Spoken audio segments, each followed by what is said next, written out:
c'est d'arrêter de vouloir gérer ton temps, comprendre cet art de générer du temps libre, de créer du temps libre, d'avoir du temps libre et de savoir quoi en faire.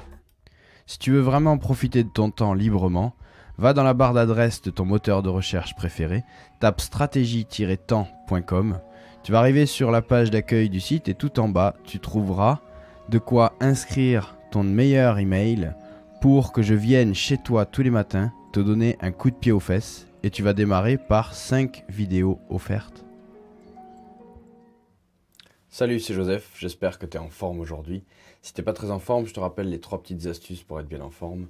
Monter tes épaules, regarder bien haut et sourire. Et ça va vraiment te mettre en forme pour la journée. Je t'invite juste à tester ça si t'es pas vraiment convaincu de ça. Et je te garantis que les résultats vont vraiment te surprendre. Alors, on est là ensemble pour que tu arrêtes de gérer ton temps. Mais, parce qu'il y a un mais, et tu sais que ce mot « mais », il est bien souvent mal utilisé et il faut le remplacer par « et ». Arrête de gérer ton temps et fais quelque chose de mieux à la place. Mieux, pas forcément mieux, mais différemment. Pourquoi différemment? Parce que le temps, c'est la ressource la plus rare que tu aies. L'argent, tu peux en avoir plus ou moins. L'énergie, tu peux en avoir plus ou moins. Le temps, c'est quelque chose d'assez brutal, d'assez figé. C'est-à-dire que tu as la même quantité de temps que ton voisin, tu as la même quantité de temps que tout le monde. Et ça, il faut vraiment le réaliser. Donc c'est ce que tu vas faire dans ce temps-là qui va faire la différence entre tous les autres aspects, entre toutes les autres choses. Et la gestion du temps, ça marche pas.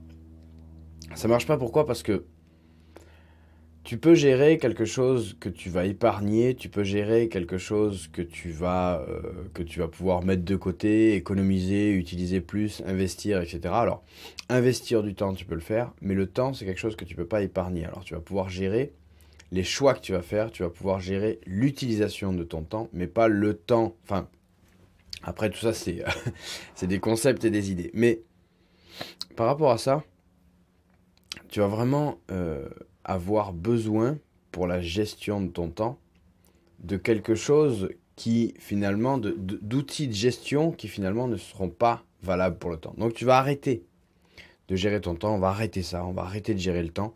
C'est pas du tout ce qu'il faut faire, il faut choisir ses priorités, il faut choisir ce que tu vas faire à chaque instant. Et on va définir ça par l'art d'avoir du temps libre, de créer du temps libre si tu veux, et de savoir quoi en faire. Savoir quoi en faire parce que c'est paradoxal, mais je pose souvent la question, et si tu avais du temps en plus, qu'est-ce que tu en ferais si je te trouve le moyen de te libérer 2 heures par jour, de te libérer 3 heures, 1 heure, une demi-heure, même un tout petit temps comme ça, où tu n'as vraiment plus rien à faire. Qu'est-ce que tu en fais? Et finalement, on me répond, je pourrais faire ci, je pourrais faire ça, ci, ça. Non mais exactement, qu'est-ce que tu en fais là tout de suite? Là, je te dis, pendant 1 heure, tu n'as rien à faire. Mais la plupart du temps, tu vas réaliser que tu vas aller glander sur ton téléphone, que tu vas faire de la merde finalement. Alors que tu dis en permanence, j'ai pas le temps de faire ci, j'ai pas le temps d'avancer sur mes projets, j'ai pas de temps à consacrer à un tel, j'ai pas le temps de voir grandir mes enfants, j'ai pas le temps, j'ai pas le temps, j'ai pas le temps. Et finalement, si je te donne, bam, je suis magicien, je suis Dieu, bam, je te donne une demi-heure, sans rien. Free, cadeau, elle sera même pas, j'arrête toutes les montres, j'arrête tout, paf, et c'est pour toi. Qu'est-ce que t'en fais? Mais t'en sais rien. T'en sais rien, et c'est ça qu'il va falloir savoir faire, savoir exactement ce que tu veux faire de ce petit bout de temps-là.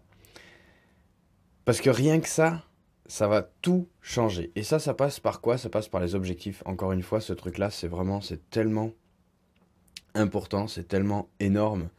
Savoir où tu veux aller. Et je prends toujours cet exemple-là parce que c'est vraiment le plus simple et je vais encore insister là-dessus, mais un objectif, c'est tout simplement une destination, c'est tout simplement ce que tu vas rentrer dans ta carte ou ce que tu vas chercher sur ton plan, dans ta carte, enfin dans ta carte électronique, dans ton GPS, dans ce que tu veux ou ce que tu vas chercher sur ton plan. Où est-ce que je veux aller? Je veux aller visiter tel endroit, je veux aller chez mes potes qui habitent là-bas, je veux aller, voilà, une adresse d'arrivée.